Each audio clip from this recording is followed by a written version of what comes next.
کل جماعتی حریت کانفرنس کشمیر میں بھارت کی جانب سے بڑھتے مظالم کے خلاف دفتر خارجہ کے باہر احتجاجی مظاہرہ کیا گیا۔ مظاہرین نے ہاتھوں میں پلے کارڈز اور بینرز اٹھا رکھے تھے جن پر ان کے مطالبات درج تھے، جبکہ مظاہرین کی جانب سے بھارت کے خلاف شدید نعرے بازی بھی کی گئی اور مطالبہ کیا کہ کشمیر متنازع خطہ ہے جہاں بھارت نے خواتین، بچوں اور نوجوانوں پر ظلم کی انتہا کر دی ہے۔ اقوام عالم اس سلسلے میں اپنا کردار ادا کرے۔ اس موقع پر مظاہرے سے خطاب کرتے ہوئے آل پارٹیز حریت کانفرنس سے کنوینر غلام محمد صفی نے کہا،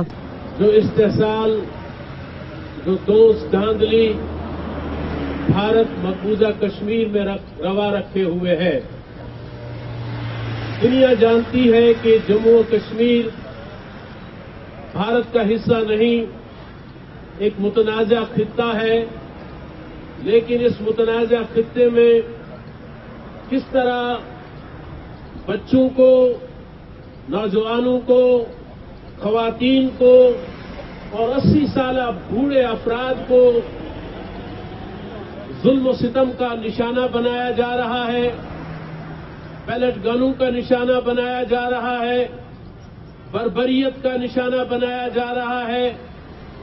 گرفتار کیا جا رہا ہے، پبلک سیفٹی ایکٹ کے تحت انہیں نظر بند کیا جا رہا ہے، قائدین حریت کو پس دیوار زندہ رکھا جا رہا ہے، انہیں ان کے گھروں میں مقید کیا جا رہا ہے اور انہیں جمعہ کی نماز تک پڑھنے کی اجازت نہیں دی جا رہی۔ ہماری خواتین رہنماؤں کو، وہ آسیہ اندرابی ہو، وہ فہمیدہ صوفی ہو، یا اسی طرح مسرت عالم صاحب ہمارے ہوں یا دیگر قائدین ہمارے، کوئی ایک بھی ایسا نہیں ہے جسے تختہ مشق نہ بنایا جا رہا ہو، اور مقصد ہندوستان کا یہ ہے کہ یہ قائدین، غلام محمد صفی کا مزید کہنا تھا، اس جدوجہد سے باز آ جائیں جو حق خود ارادیت کی جدوجہد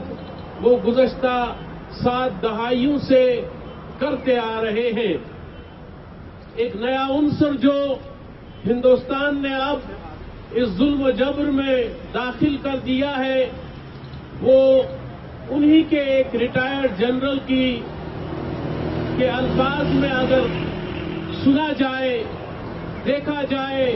اس کا تجزیہ کیا جائے، تو ہم اس نتیجے پہ پہنچتے ہیں کہ ان کی پالیسی یہ ہے، اسٹریٹجی یہ ہے،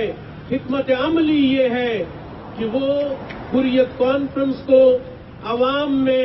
ڈسکریڈٹ کریں اور اس کو ارریلیونٹ بنانے کی سعی حاصل کریں۔ وہ پھولوں والی، وہ پیاری پیاری، وہ جان سے پیاری، وہ راج۔ اس وقت بھی ڈاکٹر اعلی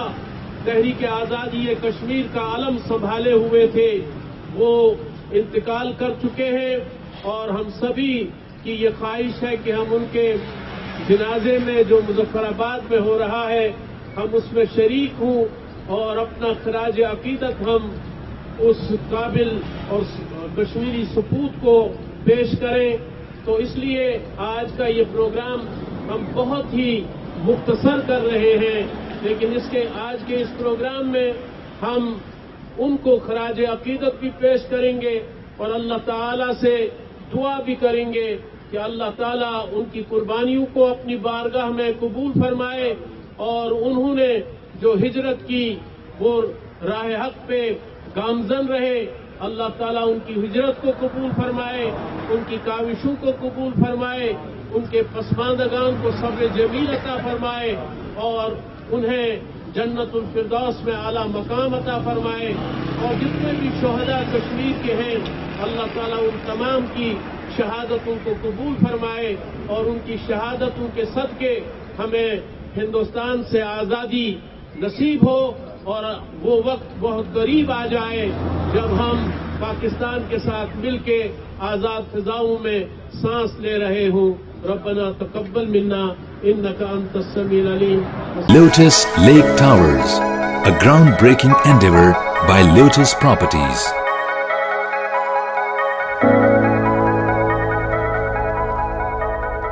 ملکی، بین الاقوامی، سماجی، سیاسی، تجارتی، ثقافتی، تفریحی، معلوماتی اور کھیلوں سے جڑی ہر چھوٹی بڑی خبر کا مرکز TNN TV